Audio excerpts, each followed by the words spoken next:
Hi there, everyone. Welcome to Soul Empowerment. My name is David McLeod. I am your life mastery coach and one of the hosts of this program. Today, we're going to be talking about a very sensitive topic for some people. It's about vulnerability. And we call this topic Unshielded and Safe.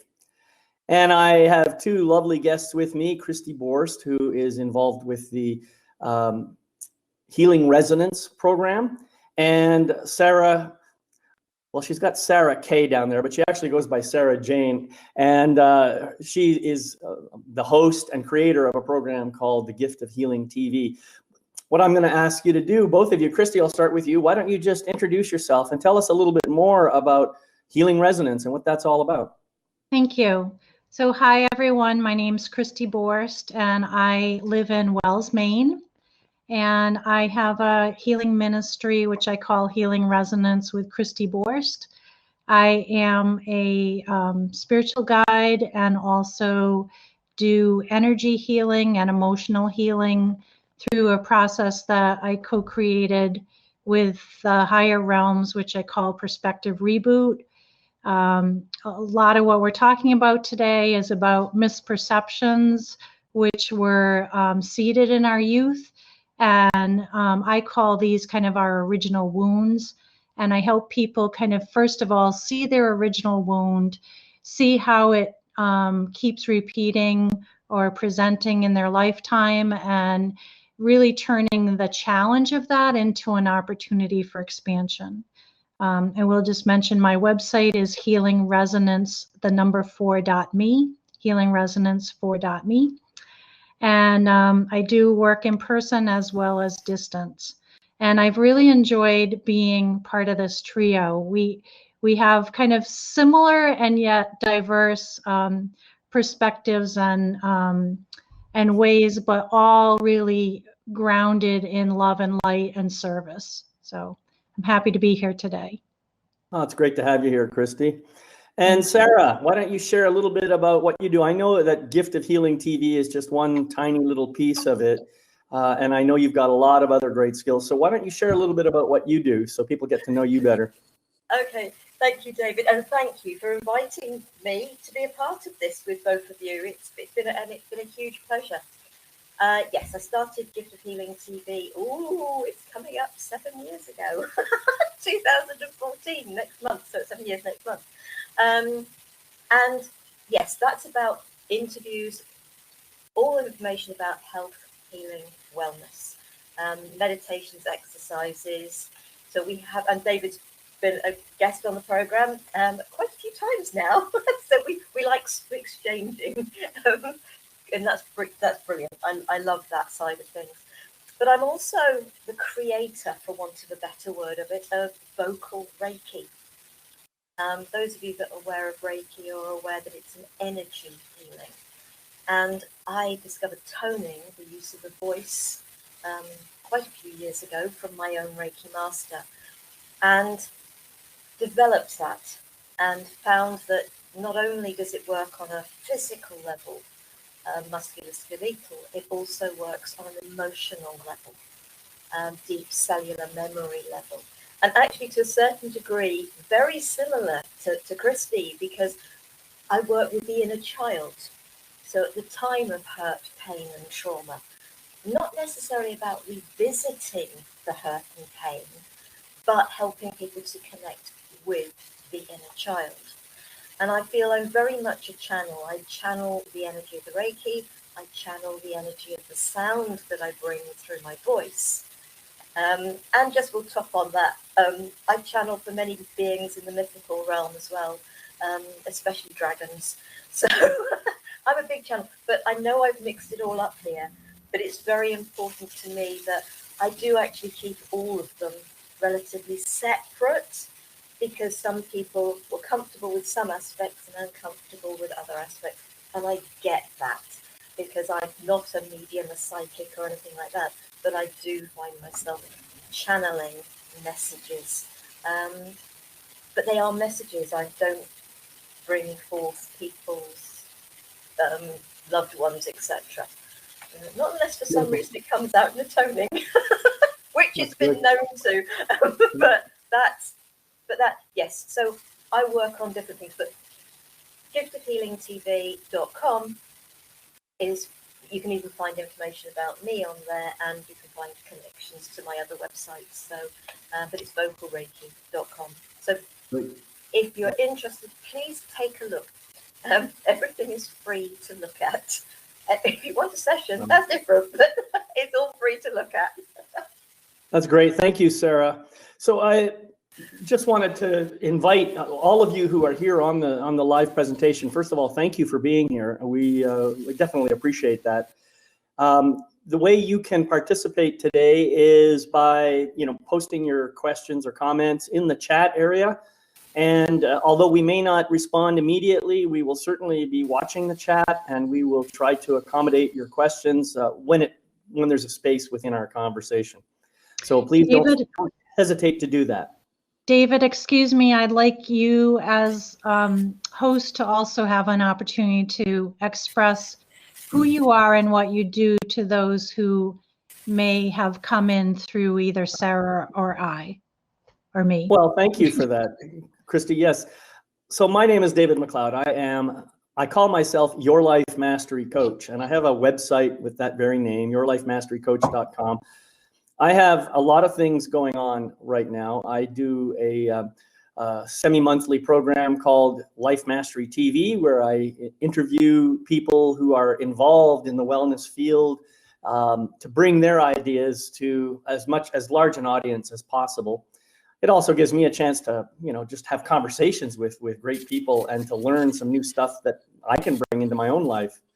I also have I guess it's bi-weekly podcast called Life Mastery Wisdom, which is just an audio podcast that I put out. It's on various different topics related to my whole life mastery paradigm and what I teach.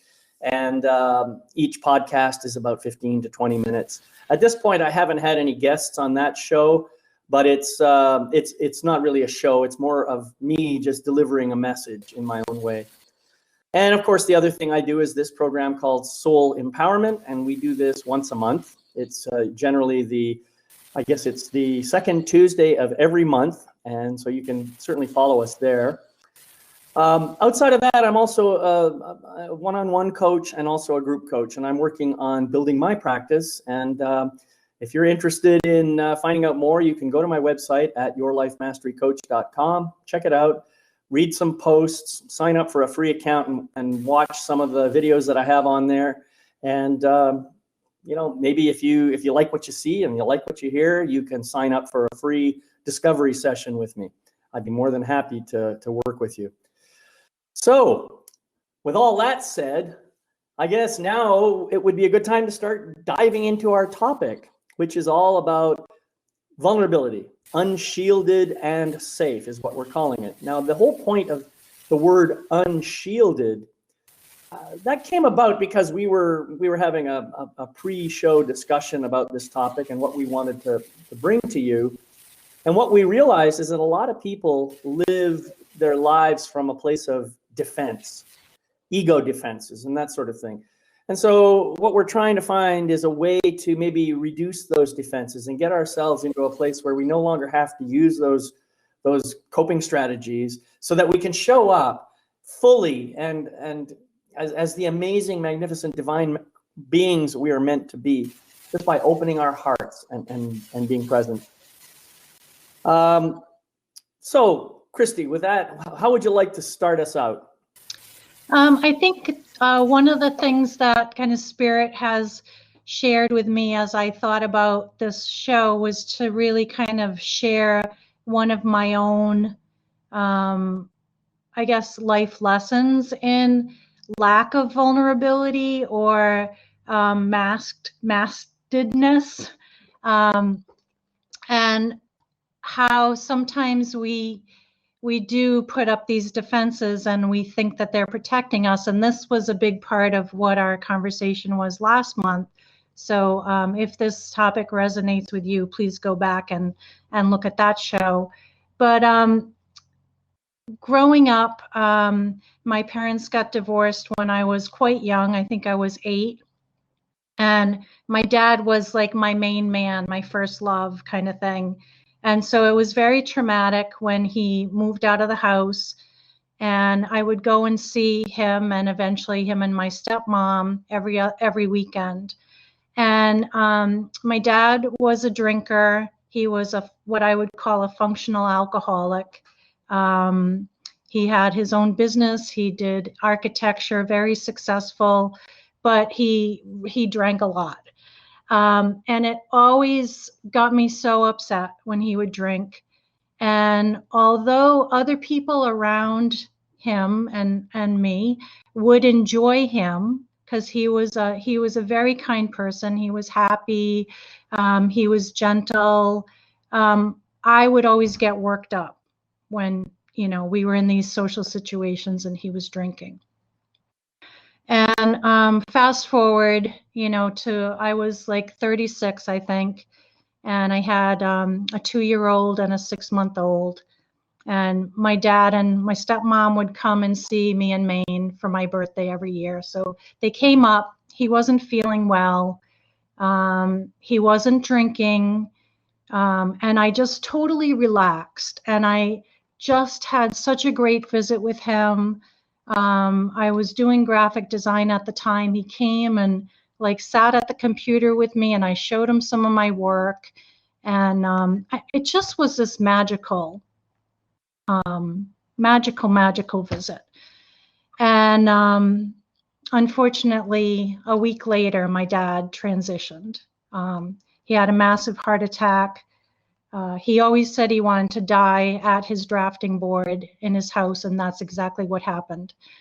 And, after the visit, I said to my husband, oh my gosh, what a great visit that was. I'm so glad that Dad wasn't drinking. And he goes, well, what do you mean? And I said, well, the fact that he wasn't drinking, I could just relax. And he said, well, he was drinking. He was drinking vodka. And so here is this kind of really poignant example of how I was really Oh, and I'm sorry, I've got to say one more thing. So it wasn't until after he passed that I realized that what was happening in me was that child self was afraid of losing her dad. And so when he would drink, I'd have this unconscious thing going on of being afraid of losing my dad. But losing my dad at age 36 with a husband and children was different than losing my dad at age 8. So this is kind of why we have to dive in and see why things are bothering us. Because when we see that they're kind of rooted in another time and place, then we can kind of address that and be more fully present and show up for the relationships that we're in. Yeah, right.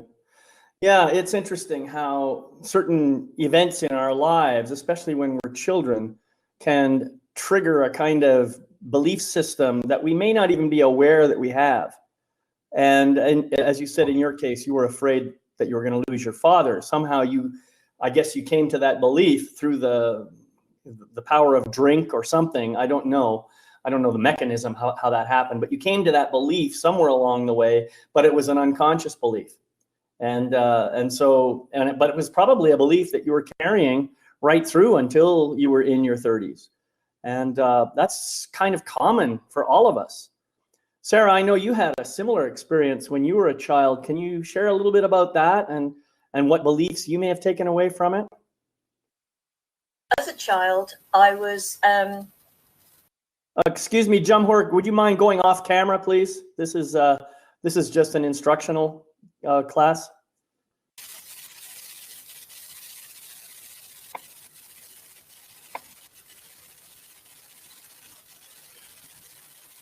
I'll carry on. When I was very young, before my first birthday, I ended up by being hospitalized due to an accident, and it was an accident.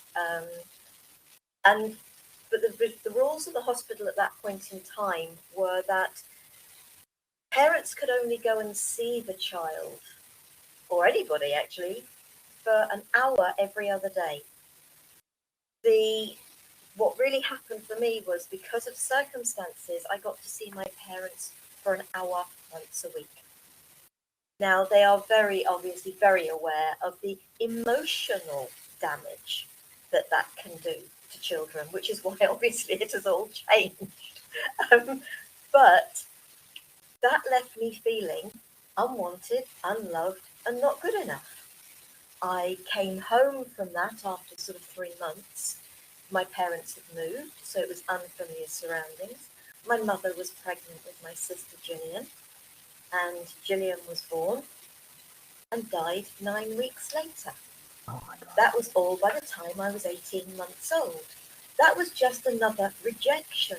You can't explain to an 18-month-old that the parents loved the child.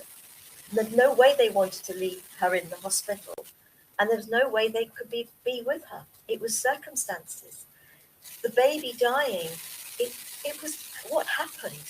It was classed as a cot death until they did the autopsy and found out that actually it wasn't. I mean, it was classed as what? A cot death. Oh, okay. So my parents actually got investigated initially as well. So my parents in that period of time must have gone through a living hell, to be perfectly honest, because I got scalded. So, coffee went all over my hot boiling milk coffee went all over my face and my neck. The jumper stuck to my skin, which was why I was actually in the burns unit in Liverpool Hospital in England, obviously, because that's where I am. And so, yes, I started my life in an extremely, not the very beginning of it, but obviously from that point onwards, in an extremely insecure being. I became a people pleaser. Whatever I could do to hopefully help people to love me, even if it was only for 5 minutes, because I actually truthfully never expected it to last. And so being vulnerable and trying to be honest about how I felt and what I wanted, don't even go there. Plus the fact we're talking about the fact that this happened late 50s. So obviously during the 60s, that was still the little wife at home looking after the kids, and women being there for the husband, for the children, and everybody came first. She didn't even come at the bottom of the list, sort of for a lot of women. And obviously a lot has changed in that time. But I think wake-up call came, and that wake-up call came just over nearly 25 years ago, I suppose now. And that was the start of things for me. But it left me with 6 months of pain and sleepless nights. And boy, when you're working full-time, running a home, gratefully I didn't have children, trying to study accounting and trying to be a people pleaser, and you're absolutely exhausted, you can't do it all. And something gives. The people pleasing gave, the accountancy for a while gave, and the marriage went. Because a whole lot went. It really did. But the biggest enlightenment that really, I think, fits with this so well was, why am I worrying about what other people are thinking about me when they're not? They're worrying about all the stuff that's going on in their own lives. And so if you want to put it this way, who the heck do I think I am to think everybody's thinking about me? And I can say that with great humour, because I don't mean it with any sort of any negative energy around it. I just find it quite funny to think that would, I've been so worried. Why? Because most of the time, nobody was thinking about me because they've got so much going on in their own life. And boy, did it lift a huge weight off my shoulders, just that one little awareness. And I don't even know where it came from. It just was suddenly there in my head. That's amazing. And so the time that you spent, going to the hospital and then having your sister pass on you like that, you developed an unconscious belief system that you were unloved and that you didn't matter. And But you probably, obviously, back then when you were 18 months old or whenever that happened, you weren't aware of those beliefs in your mind. It wasn't until probably much later that when you became an adult, that you understood, oh my God, this is where this came from. Is that right? Absolutely. You know, there's no two ways about the fact that it took the broken jaw, which was what it was, dentist extracting a wisdom tooth, bless them. It took a broken jaw and the 6 months of pain and sleepless nights for that exhaustion to help me to realize what had been going on in my life. Why was I the way I was? Yes, I asked to go and see a psychotherapist.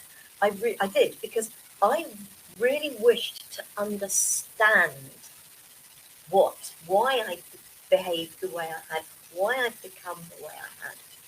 And for me, it wasn't about revisiting my story, because I knew my story in respect of what happened.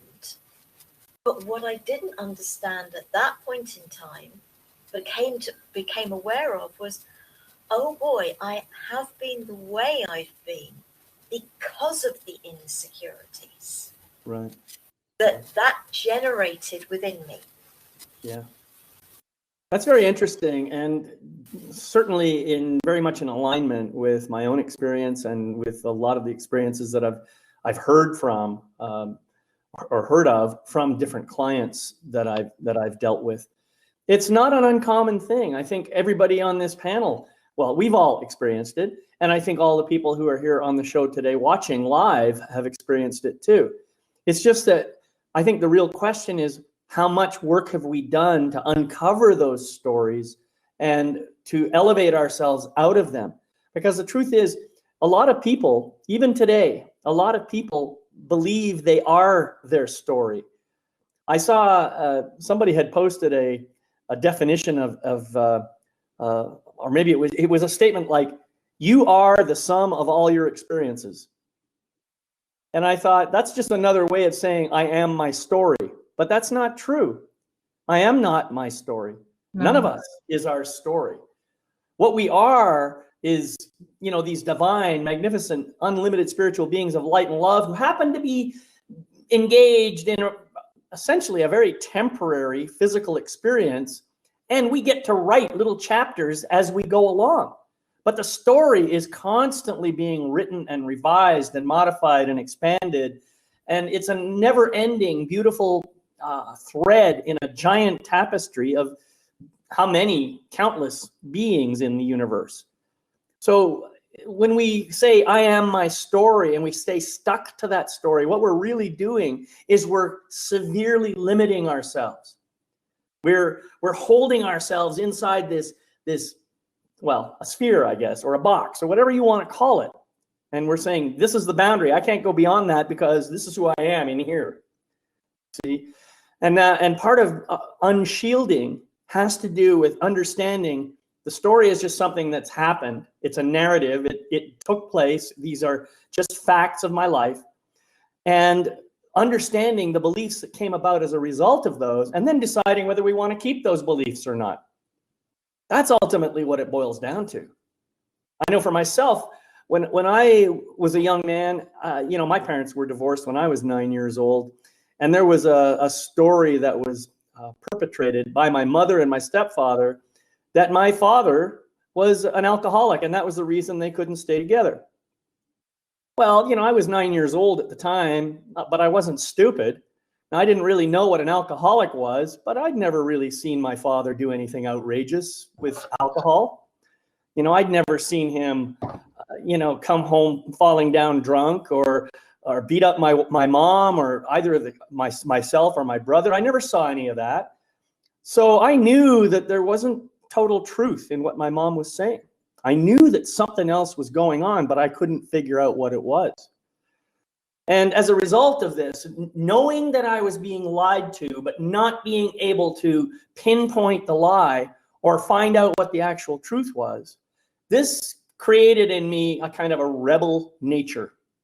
And I started becoming a very angry young man. And as a result, my mom didn't really care for me too much at that point, and my stepfather sure didn't care for me, although he wasn't a violent man by any means. But it wasn't until I was I was almost 50 years old when I actually got to communicate with my father many, many, many years later. And I asked him to tell me his side of the story. Well, I'll tell you, this drama was something else. Apparently, first of all, my father and my stepfather had been very good friends. And my stepfather had been living in Germany and just had come back to Canada while we were living in, I think, in St. Hubert, Quebec. My father invited my stepfather to come and stay with us for a while so that, he could get settled and, take care of things. My father was a very big-hearted man. Well, my stepfather and my mom were attracted to each other. So guess what? They had an affair. This kind of thing happens, And I guess my father was completely oblivious to it. He was just such an innocent and naive guy. He just never even thought about it. He thought that he and my mom had a great marriage. And so after this happens for a while, my mom announces that she wants a divorce and that she's going to either my father is going to give us up for 100% custody, or he's got to take us both. Now he's thinking here, holy shit, I'm I'm going to be a single guy and I have to take two kids. And he couldn't deal with it. He wasn't prepared to deal with it. Now my mom, on the other hand, she kind of knew this was going to happen. David, I'm gonna rope you in a little bit. Okay. Well, I'm just trying to get the story down because all of these pieces were important. And the fact that my father went through all that and ended up going into court and agreeing that he was the one who committed adultery so that my mom could have custody of the kids. And he basically ended up disappearing at that point in my life at 9 years old. And I didn't know any of this. And it wasn't until I was 50, after my mom had already passed, that I learned it. And it was great that I was able to reconnect with my father and to find out the truth. But I really have no way of going back and dealing with my mother or my stepfather as a result, because they're both gone now as well. So you see, I've had to live with the beliefs associated with this, that there was somehow something wrong with me because I didn't believe what my mother was saying. And that I was getting angry because I couldn't come to the truth, and so many other things that happened. But I just took on a lot of belief systems like everybody else does, that what I think is unimportant. I don't matter. I'm irrelevant. My ideas are stupid. All these kinds of thoughts and beliefs came into my mind. And so, like you, Sarah, I spent a lot of time trying to please people to the best of my ability so that I would get some respect. So I would get some love. So I would trust people to tell me the truth. So that's kind of where my story went. Yeah. But the truth is, you were both always loved. You were both always that important. Is true.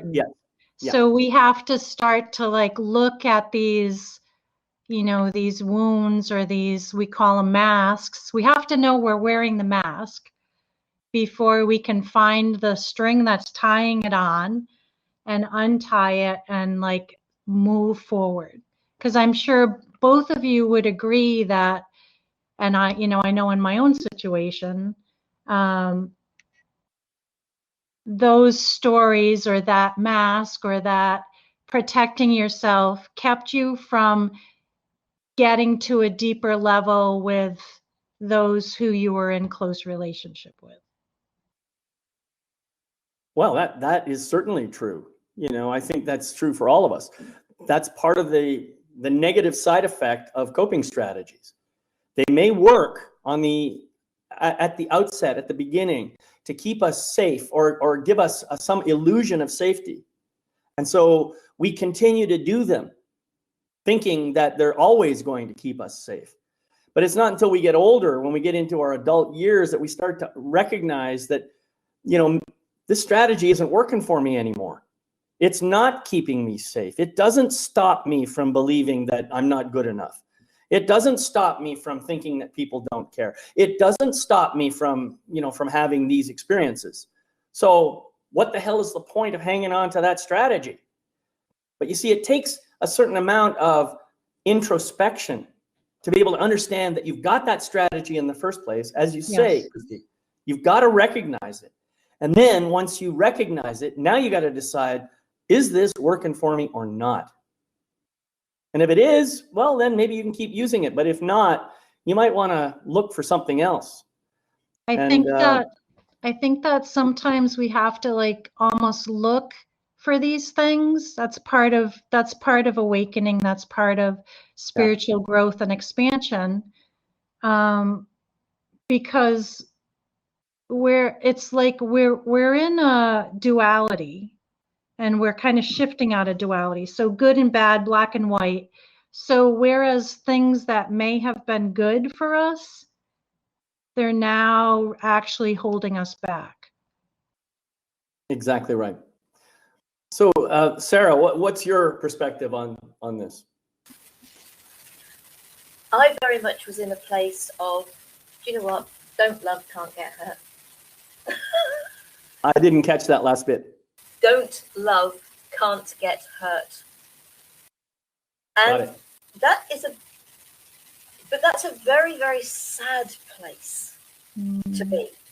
It really is a sad place to be. You know, I've got 2 marriages behind me, and bless them, 2 marriages that should never ever have occurred.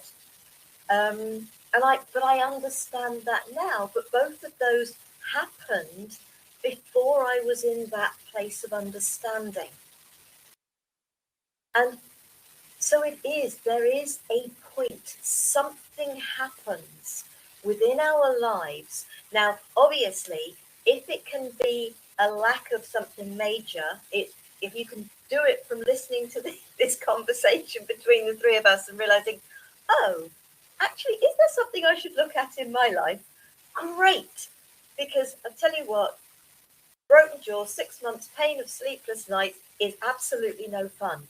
However, I wouldn't change it for a thing, because it has helped me to become me, helped me to find me, helped me to look at everything that I've been through without any judgment and say, that doesn't help me anymore. It is an old unwanted behavior that serves absolutely no purpose anymore.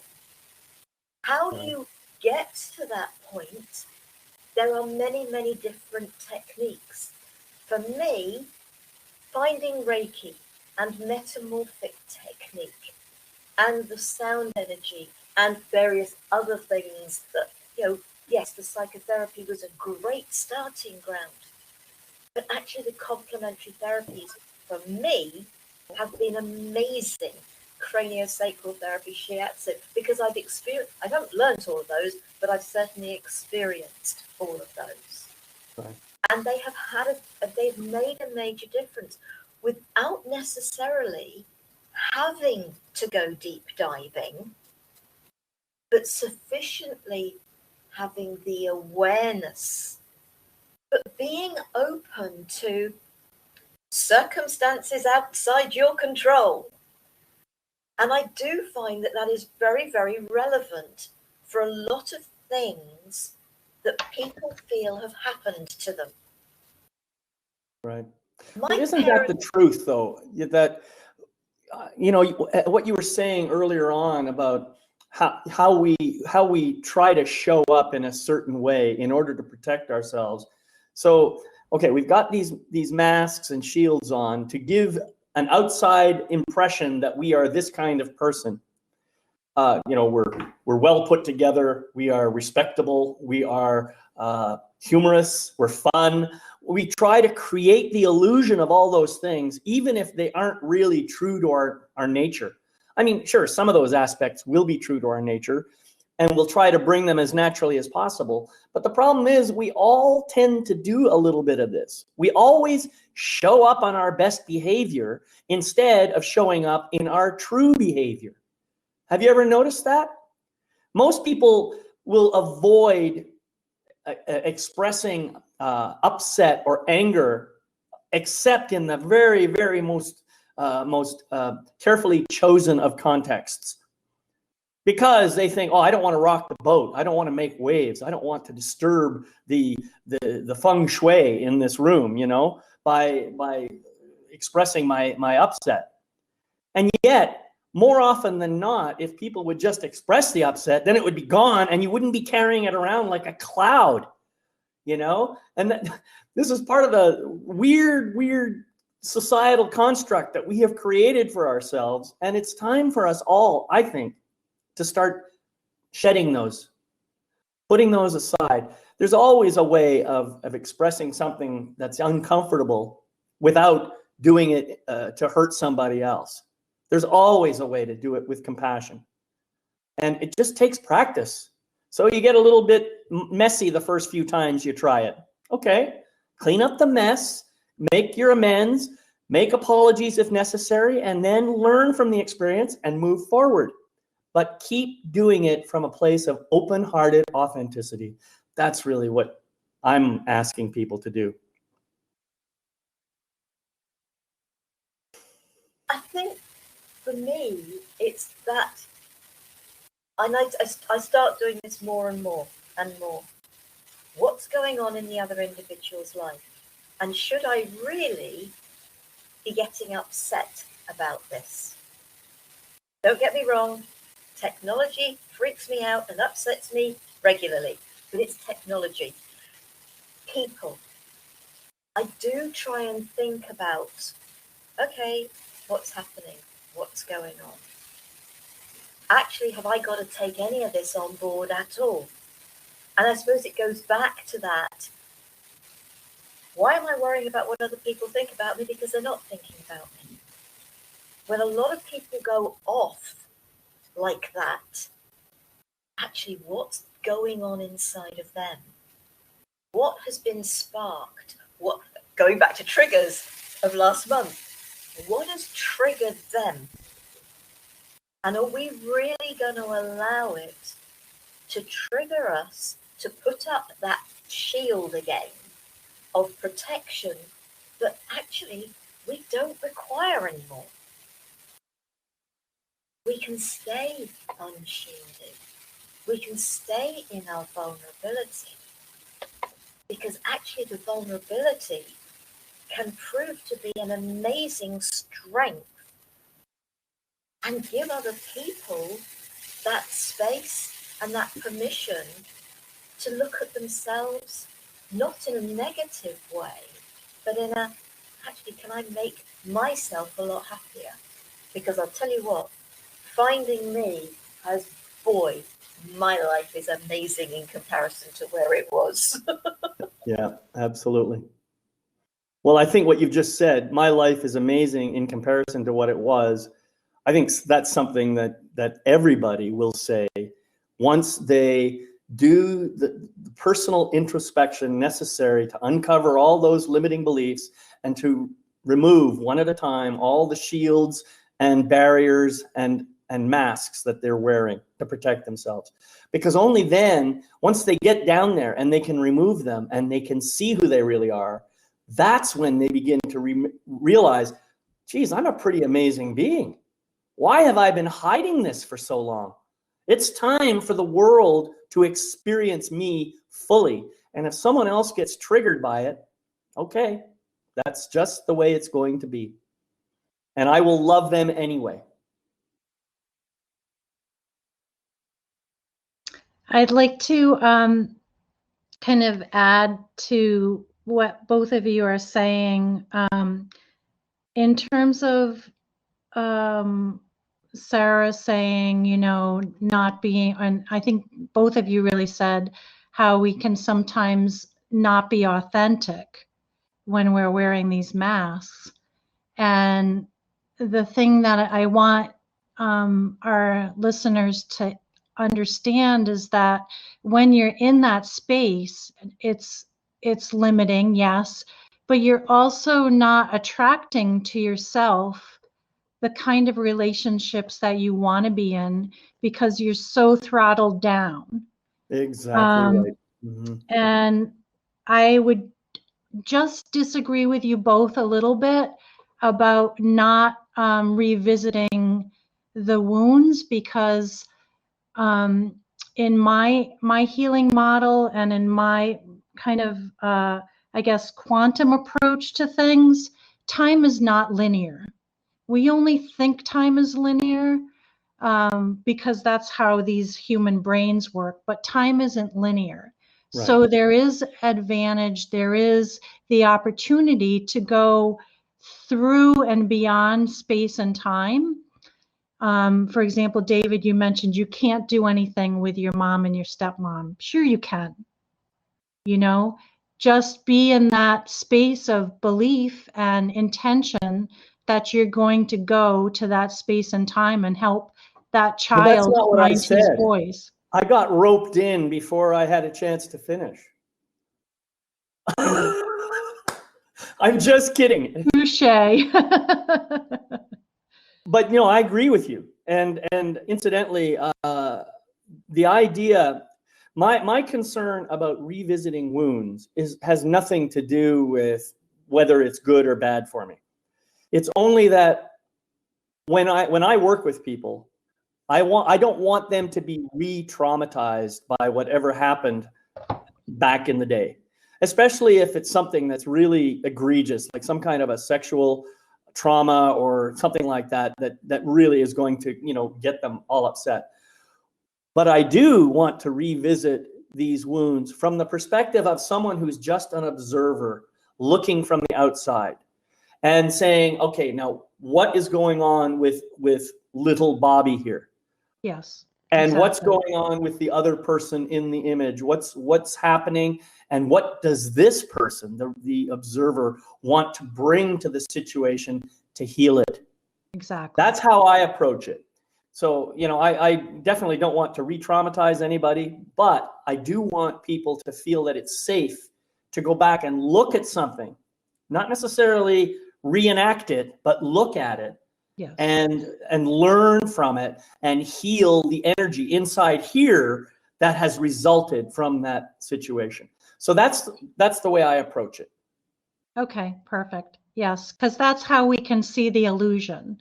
Exactly. Is to actually look at it from the higher self and the or the soul self, whatever you want to call it. Right. I think we above all the actually personal agree. identification with the story. Yeah, I think we all agree here. It's just that we have different ways of saying it, and I like that. I like hearing different ways of describing the same thing, because that helps me when I'm trying to describe it to a new client to remember, oh yeah, Christy mentioned this. This is another way I could tell you that might help you see it. Mm-hmm. Or Sarah said this, and that's how I kind of work. I integrate what I learn from other people and I bring it to my new clients. Mm-hmm. Yeah. And I think too that another point is that as we and our people who are joining us, and you're so welcome here, as you look at your relationships and there's something that you're craving, there's something that you need, and yet you're afraid to ask for what you need. This is another aspect of wearing a mask. It's shutting down that part of us that could be vulnerable, and if we just ask for what we need, we have much more of a chance of getting it than if we don't ask. Absolutely. Sarah, you were going to say something? I think it's really important to realize that we all work in our own unique way. We've developed our own way of working, because there are those people whose lives we're here to touch. And that is really important. I've had conversations with people at different events, fairs and things that I've done over the years. And their immediate reaction is, I'm not prepared to revisit what happened. I'm not prepared to go back there. So working with somebody who is actually going to take them back to and ask them, even if it's from an outside perspective, to relive it, is going to send them running miles. Whereas obviously, if they can do it without necessarily having to revisit the situation, if there's a way of doing that, then maybe those people will be prepared to take a step forward. And I think that is what's so beautiful about the fact that we all come from our different perspectives.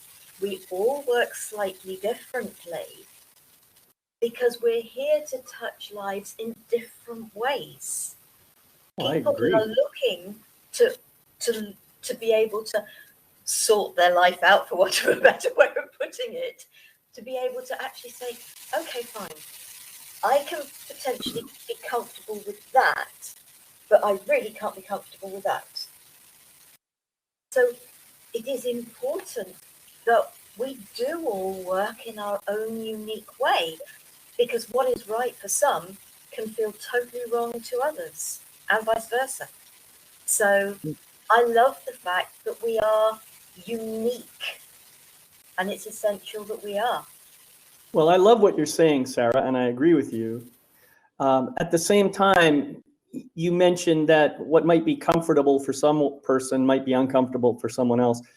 One thing that I have learned is that discomfort is not the same as unsafe. And one of the things that we have to understand is what we're talking about here is unshielded and safe. And what we are responsible for doing in our work, regardless of what our methodologies or our modalities are, our responsibility is to do the work as safely as possible and to help our clients find their answers in whatever way works for them, but challenging them to deal with their own discomfort and recognize that even in the face of that discomfort, they're still safe. Especially if we're doing work in a kind of a ritual space that is not rooted in reality, but may have some energy that has come about as a result of things that have happened in the past. So it's really important for us to understand what we're talking about here. You know, safety, in my mind, is a complete illusion. Safety doesn't even really exist. All that exists is more or less amounts of fear. The greater my level of fear, the less safe I feel. The less fear I feel, the more safe I feel. And there's nobody else in this universe, anywhere, can make me safe. Sure, they can reduce certain things somewhere and create the illusion of more safety, but ultimately it's up to me to make myself safe. No one else has that power over me. Well, it's all perception, ultimately, right? Well, but illusion, what is illusion? Is a perception, right? And we've been talking about illusions. We've been talking about, the false beliefs that we have. And a belief is really nothing more than a kind of a perception that has been anchored in experience, really. And I think when you start to say about unshielded and safe, and also talking about a challenge or a fear, I would call people to really see that the fear can be an incredible gateway to finding a new part of yourself. Because Absolutely. the fear it's a mask. It's a mask that's keeping you from going to the next level, whatever that is. Right. We have been constructed in the physical sense to have fears when there's a real danger present, to protect ourselves, to keep our bodies intact. But you know how often that kind of fear actually happens in people's lives? Like about 0.5% of the time. Any other fear that you have, about 99.5% of the fears that you have are 100% constructed inside your mind. They are imaginary fears built on through your ego mind that is trying to tell you, oh, remember when you were a 2-year-old and this happened? That's going to happen to you right now, so you better protect yourself. That's the way the ego mind works. It learns from experience, and then it kind of stores that in the database. And as soon as a similar kind of experience begins to show up. Circumstances, events, people, stuff, activities, behaviors. When they come together in a certain way, the ego mind gets triggered and says, oh, this reminds me of this memory. And by the way, you better protect yourself because of X, Y, and Z. This person over here is going to tell you that you're ugly. This person over here is going to tell you you don't matter. And this person over here is going to tell you you're not funny. So put on your game face and start showing up. That's what your ego mind does. And it's all fake.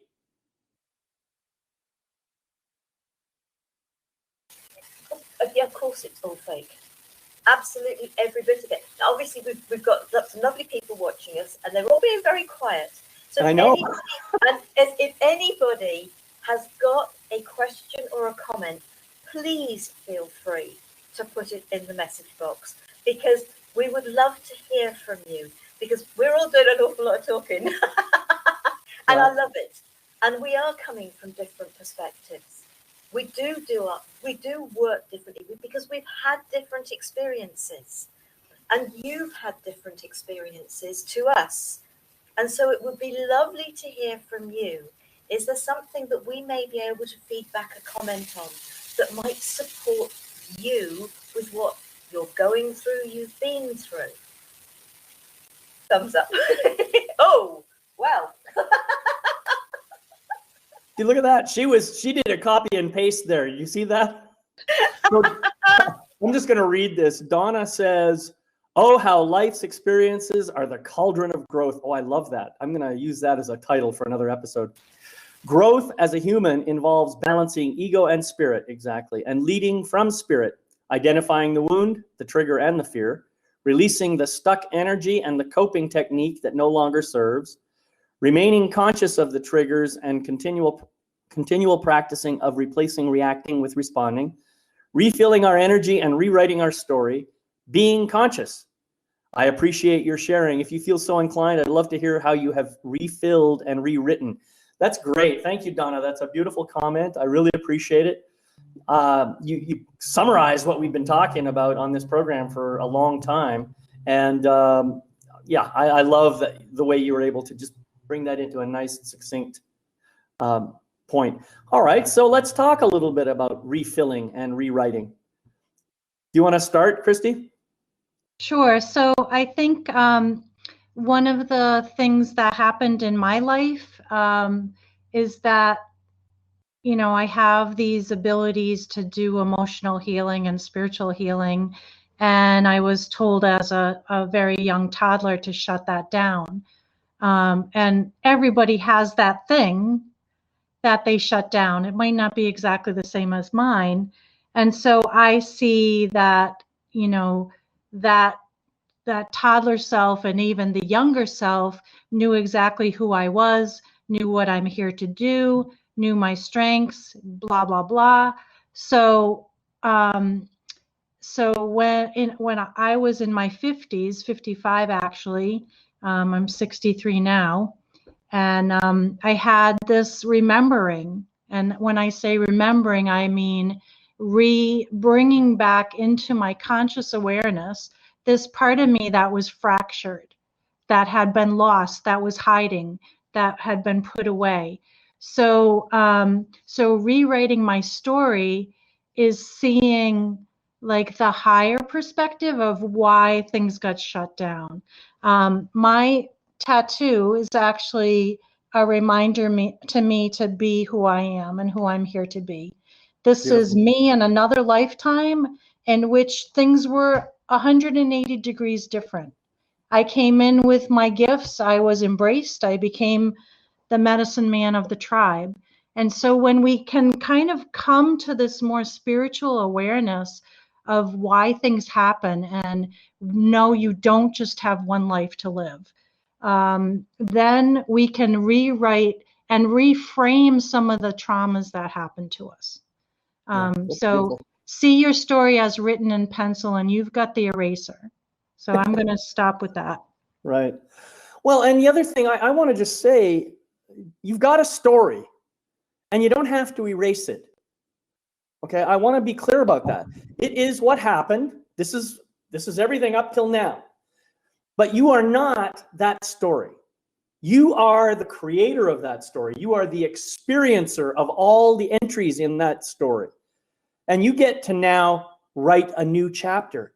Add chapters to your story. The story is constantly unfolding. You know, I remember in my own case, just to answer Donna's question about the refilling and rewriting piece, I think my greatest awakening occurred in 2003 when I attended a training for men called the New Warrior Training Adventure. And in that training, there was one segment, pretty much a whole day actually, where all of us, every single man who was on that training, had an opportunity to come to a sacred space we just called it the carpet. And it was an opportunity to stand on this carpet and do my personal work while being witnessed by about 35 to 40 other men. It was amazing. It was amazing. Now, I will tell you that when I first thought about doing this, fear was like right up to here. My ego mind was saying, don't do it, don't do it, don't do it. You're going to look like an idiot. I mean, I can't tell you the messages I was hearing. But as I watched one man after another do that work and tap into some of the darkest pain that he was able to show, I realized, oh my God, if these guys can do it, I can do it. My ego mind settled down, and when I stood out on that carpet, I can't believe some of the stuff that came out of me. I mean, a lot of words, a lot of anger. It started with rage. Rage just kind of poured out of me.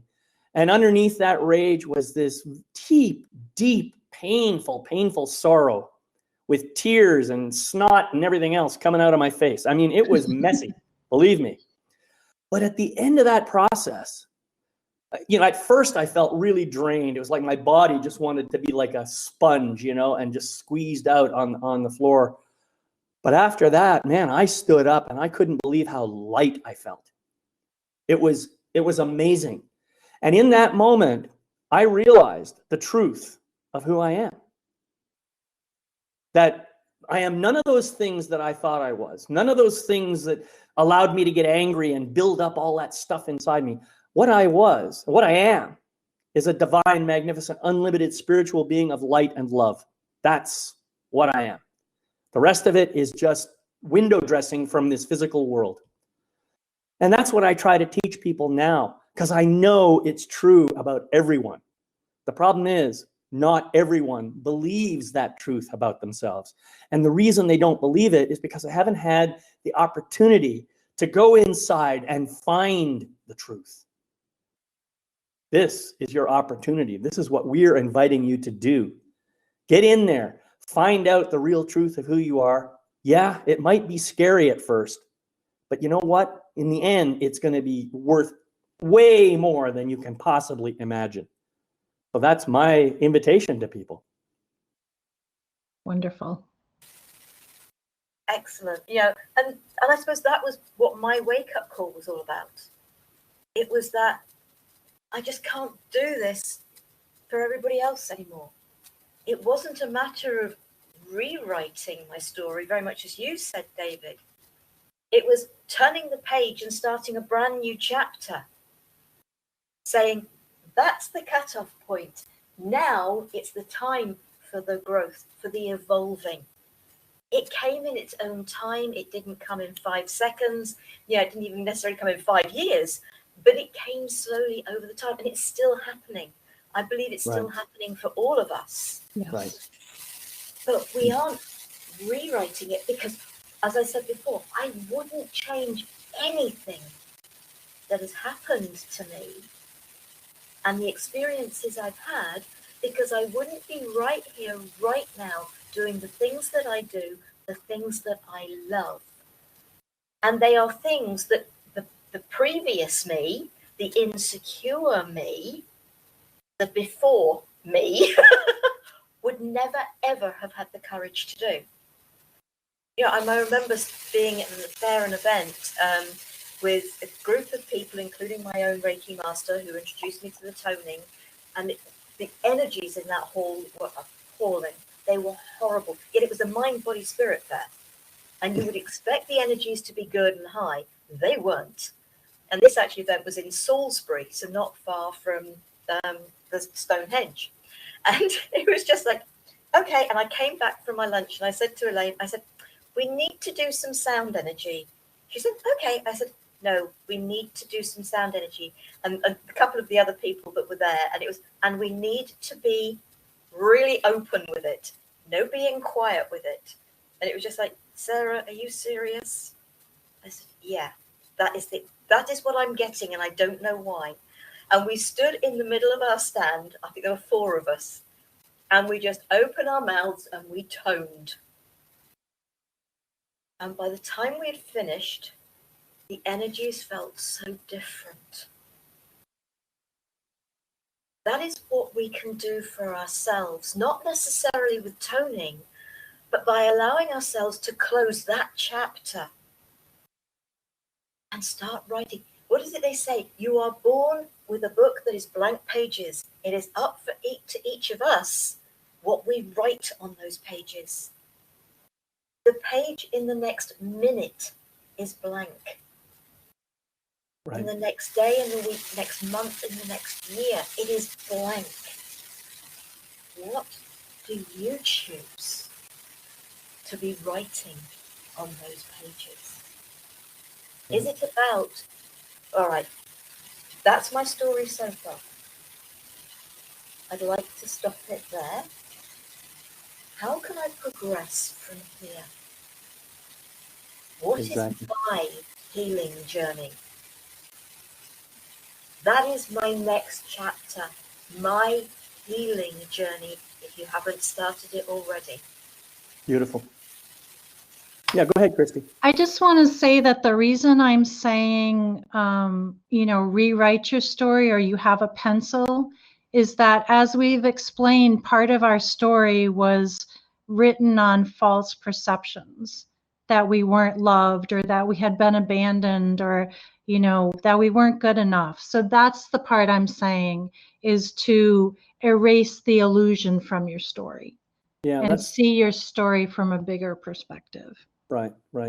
So I'm just going to reiterate what I said before. Whatever happened in your life happened in your life. There's no changing that. It's just what is. But how you choose to live your life from here on, that is also your choice. You can continue to believe in those old belief systems that you have, those limitations that you've created for yourself. You can choose to continue living that if you truly believe that is the best course for your life. And I will honor you in doing that. But if you want to really expand and grow and learn to understand the truth of who you really are and who you are intended to be and how you would like to express yourself in the world, then you have a new opportunity right in front of you. As you've heard the Japanese phrase, open the kimono. Well, that's basically an invitation to begin removing those external coverings in order to show up truthfully and authentically as a beautiful, magnificent, unlimited spiritual being of light and love who knows that he or she is safe in every single moment. Because you are immutable, you're unlimited, and you exist forever. So keep that in mind. That's our invitation. Exploit the time you have here to go to more and better. I like that. More and better. It's always there. There is no limit. No limit. None at all. The only limitations we have are the limitations we put on ourselves. Exactly. Yeah. All right, folks, we've gone for a little over an hour now. And so I just want to say thank you to everyone who came on the show and watched us live. And I also want to say thank you to those of you who may be watching the recording right now. I'd just like to remind you that this show and all the others from Soul Empowerment will be recorded and kept on my website at yourlifemasterycoach.com. And I'd like to just say thank you again and wish you all the very best on your journey. And David, can I suggest that if people want to get in touch with us at the very beginning of this, we all gave our websites, and I'm sure we're contactable through them. If Right. people would like to have a private email with us because they didn't wish to share here, or they're watching, please get in touch with the person that resonates most with you. Right. Yeah, and I will put your website information on the recording page when I do that. All right, Christy, any final words? Thank you. No, just it's been a pleasure, and I love chatting with you both, and you know, just show up as authentic as you can in each moment, and realize that you're here to bring an energy that only you can bring. So, you know, it's not just for you, it's for everybody else when you show up as authentic as you can. That's right. Yeah. All righty, everybody. Thanks very much. Bye-bye. We'll see you next time on Soul Empowerment. Bye-bye.